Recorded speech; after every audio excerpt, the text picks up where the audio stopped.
Hello, and welcome to Macro Minutes. During each episode, we will be joined by RBC Capital Markets experts to provide high-conviction insights on the latest developments in financial markets and the global economy.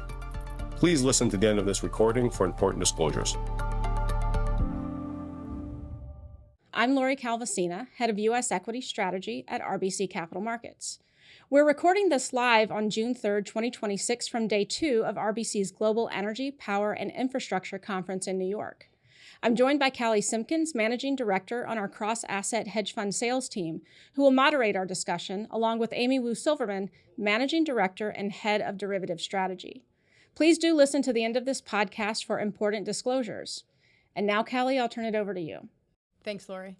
So you and Amy have had great calls through this whole Iran conflict. Amy's talked a lot about the up crash that's priced into equity derivatives markets. You've had a 7,900 price target on the S&P 500 on a 12-month forward rolling basis. Help us figure out the market from here. So if we think about four potential situations, let's say 1, up crash, 2, a garden variety pullback, call it 5 to 10% in the S&P, 3, a bigger pullback, like a recession fear type pullback. And 4, by definition, we can't really explain what a black swan would be, but let's just say 4 is a black swan scenario. What gets us into each of those 4 paths from here? Amy, maybe we'll start with you on the up crash. Yeah, so the up crash has been interesting because there's this nuance. A lot of people say it's a melt up, and I've been really keen to be like, look, it hasn't really been a melt up. It's been an up crash. And why do I kind of fixate on this distinction? It's because we kind of took this study and we said, let's just take all S&P 500 stock returns since about March 30th, which you could argue was kind of the low. And when you slice those into return buckets, so you say, hey, here's my pool of stocks that are up more than 25%, more than 50% versus my stocks that are down, say, 10% or 20%. When you look at these return buckets and you just look at their realized volatility since that March 30th low, you have seen substantially more realized volatility on the upside than you have on the downside. So that's why I'm very clear that to some degree has been this up crash. We have experienced it and we continue to go further. The other element I would say has been so crucial is usually in option markets, when the market goes up, volatility usually declines. It's because things are better, everyone's happy, right?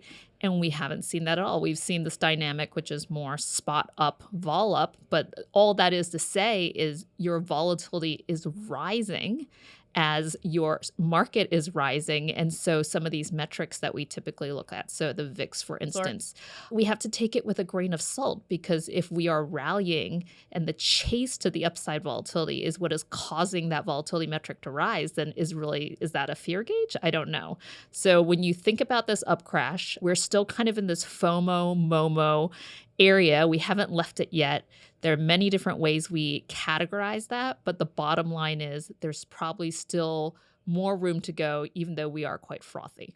Yeah, I mean, just to jump in here, my team and I, we feel like this is getting frothy. We feel like we're going to get a pullback and the risks are rising. But at the same time, when we look at our data, it feels more late innings than signs of a clear top. And so I look at things like AA at Bulls. I mean, I think it was minus 6% last week, so about 6% in favor of the bears.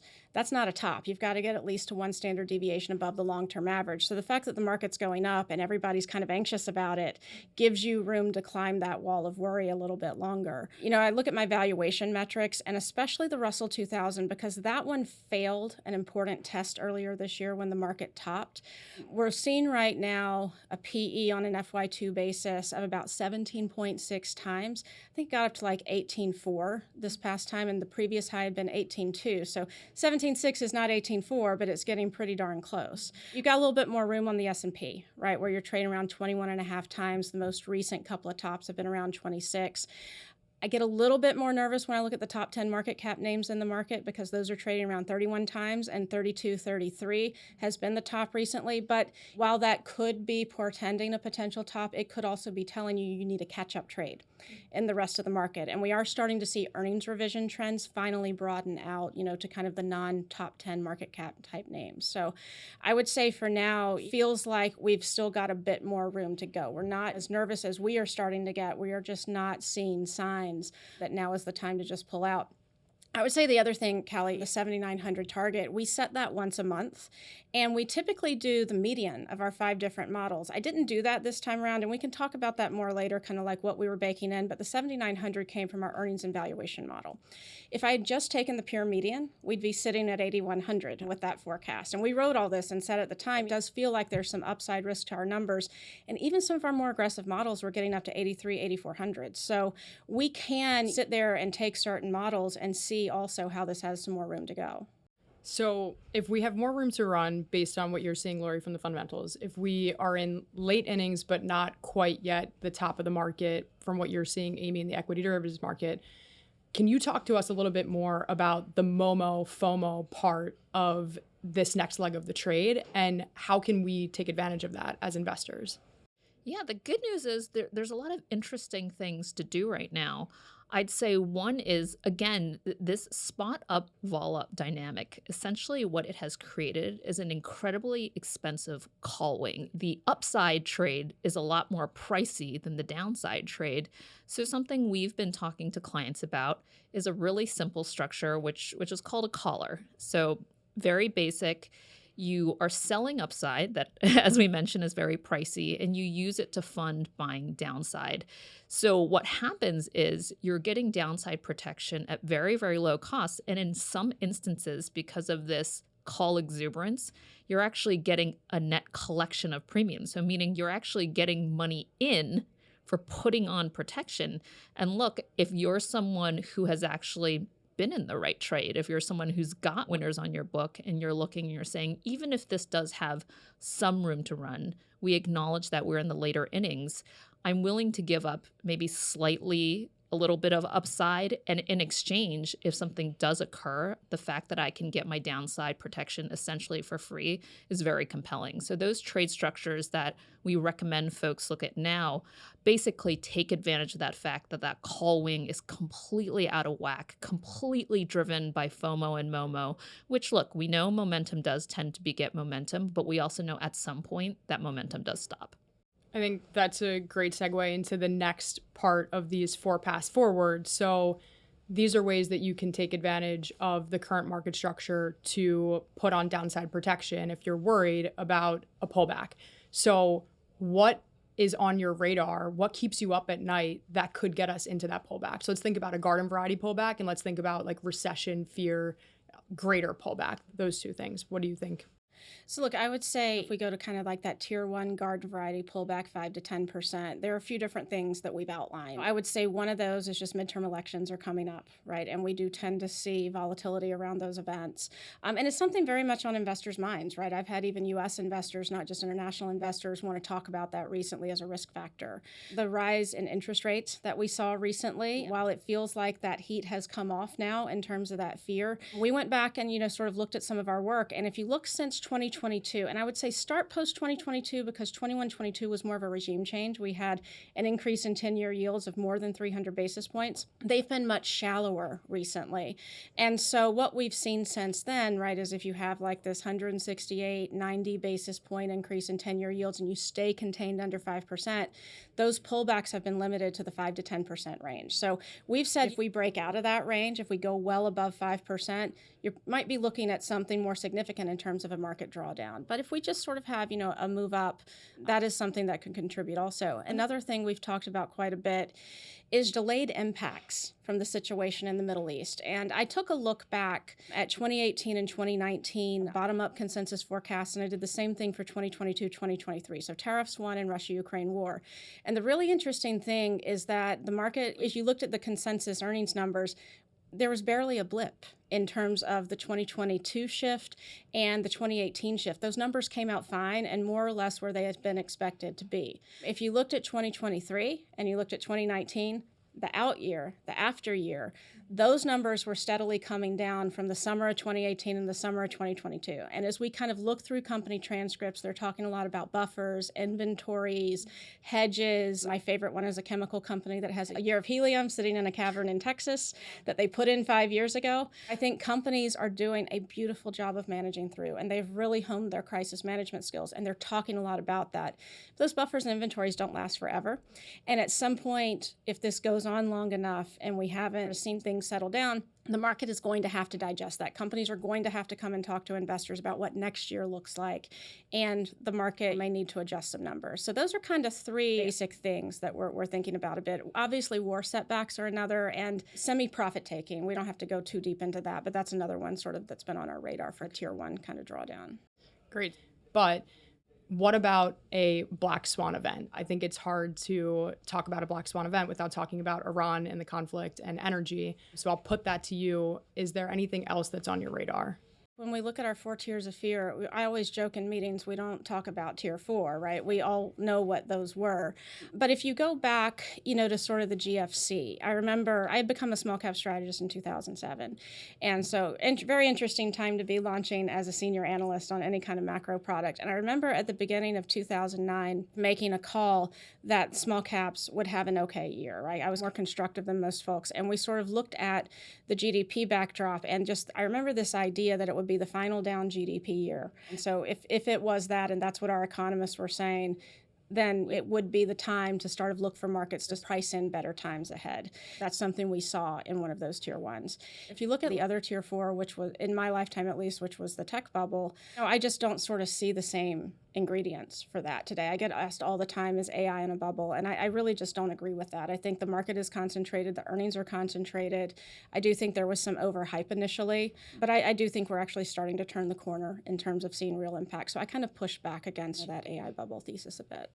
So to piggyback off of that, when you talk about tech, the last time that we were together talking about potential fears or issues that could crack the market, software was a big theme, right? And particularly for the credit markets, there had been a lot of lending in the software space over the past 5 years. And with the introduction of AI, those fears really started to culminate at the beginning of this year on how AI could disintermediate software, particularly as it pertained to the credit markets. IGV now is up 30% since April 10th lows. Amy, can you tell us about what you're seeing, what you're hearing? Are there fears culminating again in software? What do people think? Yeah, so I want to take this question in a slightly different way, but bear with me because I'm coming back to answer it. So what has been interesting, and we've talked about this on the podcast before, is that the market has been this paddling duck. When you look at average single stock implied volatility relative to index, the spread could not be wider. It's just historically at wides. Essentially, this duck is really calm on the surface. Index vol is really calm, but underneath those duck feet paddling furiously. Why do I bring this back to software? Because some of the zigging and the zagging that has happened has been trades like semis versus software, right? So one's been zigging, the other has been zagging. Again, you go back to that index level volatility. That's why we're getting these sub-20s VIXs. However, because we're seeing signs of life in IGV, the other thing this implies is things are kind of going a little bit in the same direction, right? And I just want to address one point, which is one thing that could take this market down. It doesn't have to be some finite event. It doesn't have to be geopolitical. It could simply be the reflation of correlation. So correlation, again, has been massively low. It's helped these dispersion trades, which has to some degree made the market structure of those trades very crowded. However, we saw an instance of this earlier in the year where that correlation started to rip up, and that can just make funds have to go to the exit quickly. So it can just be a liquidity event. The second thing I would say about that specific to software is you are starting to see intra-sector dispersion within it. So essentially, when we look at the vols, there are vol winners and there are vol losers, where the skew is showing bearish sentiment on some, but bullish sentiment on others. And what I think is fascinating about that is we had done a different study, but trying to map it to software and to say, simple question, during the rise of the internet, there was obviously a lot of displacement. How did the market start to think and price options volatility when there was that terminal value risk? And the answer was not everything got disrupted immediately. Actually, there are some winners and then there were losers, but even those losers, a lot of them became M&A takeouts. So 2 points here. The first is When that zigging and the zagging just starts to become zagging, that has implications to correlation, which has implications to index volatility, but also has major implications to people who are crowded in this trade that has always been betting that that duck keeps paddling. And the second aspect of that is it not entirely clear as the market starts to differentiate winners and losers that we will not continue to see signs of life in something like software. So helpful. I think we've given investors a lot to think about, and you all have been extremely helpful in navigating these crazy times. Last thing, Amy, you recently were at a lunch with Mark Carney. Maybe we end on just some high-level takeaways from that lunch. What did you take from that? What Prime Minister Carney said that I thought was so interesting is he was asked by the moderator, like, look, given everything that's going on with essentially middle powers having to invest more in their own defense, which is kind of an echo to what he said in Davos, what do you think that means for inflation? And he was very clear, just one line. He says, look, I think inflation is going higher. I think ultimately, when you look at the tectonic shifts, when you look at deglobalization and you look at the fact that defense is something that each country needs to be X percent of GDP for itself, that just means there's going to be more inflation. And I'll just harken back to lunch that Lori and I attended with General Petraeus, where he made very similar comments, more from the perspective of warfare and about how just you think about modern warfare changing because of AI and drones, and how that in some way could put all countries on a slightly more equal playing field, which to some degree is quite dangerous. And I'll just jump in here. This point about inflation, I think, is very important. And in my year ahead outlooks, the last few years, one of the things we've been talking a lot about is how does this post-COVID era of investing that we're in differ from the post-GFC world, from the 2000s, which is when I grew up in the business, and say even the 70s or 80s. And the reality is that we have thought all along that we are in for a higher inflationary environment. Right. And so one of the reasons we stuck with this one model and our 7,900 target in this latest update was because it really allowed us to fine tune our earnings and inflation assumptions. So we went ahead and we put in 3.3% inflation for 1Q27. That's in line with a stress test that our economists had done on $100 oil for an extended period of time. We took all the Fed moves out. We left the Fed flat, and we went ahead and put in 4.5 10-year yields. It seemed like a very onerous forecast at the time. Now the market's caught to that a bit. But we married that up with just kind of a slight adjustment to consensus earnings, lopping 5% off the top side to just reflect this idea. AI's in the fast lane. Everything else is in the slow lane. Keep those AI numbers strong, weaken everything else a little bit. These all seem like very reasonable assumptions to me. I can get you to 79.29 on that math. If I take my inflation assumption up to 3.8, add in a couple of hikes, and take 10-year yields up to 5%, that number on the same earnings goes down to about 7,400, 7,500. Flattish market from where we set the target. If I take it up even worse, right, I go to 4.2 on inflation, I get 4 hikes in, and I go to 5.5% on 10-year yields, that's when I get you a down market on our modeling. So I think kind of marrying up these qualitative, things that we're hearing from these lunches and these global leaders, and then kind of putting it into the valuation model, that is what we're very focused on right now. And I would say at the end of the day, we are seeing PE compression from higher rates, higher inflation, but that is a very stiff headwind. We are going up against an even stronger tailwind from earnings and AI. And by the way, the non-AI stuff has all been acting pretty resilient. The companies are telling us they're doing a good job managing it. It's a complicated market right now, but that's how we see it all settling out. Thanks for moderating. This was a lot of fun. Yeah, it was great. Thank you. This content is based on information available at the time it was recorded and is for informational purposes only. It is not an offer to buy or sell or a solicitation, and no recommendations are implied. It is outside the scope of this communication to consider whether it is suitable for you and your financial objectives.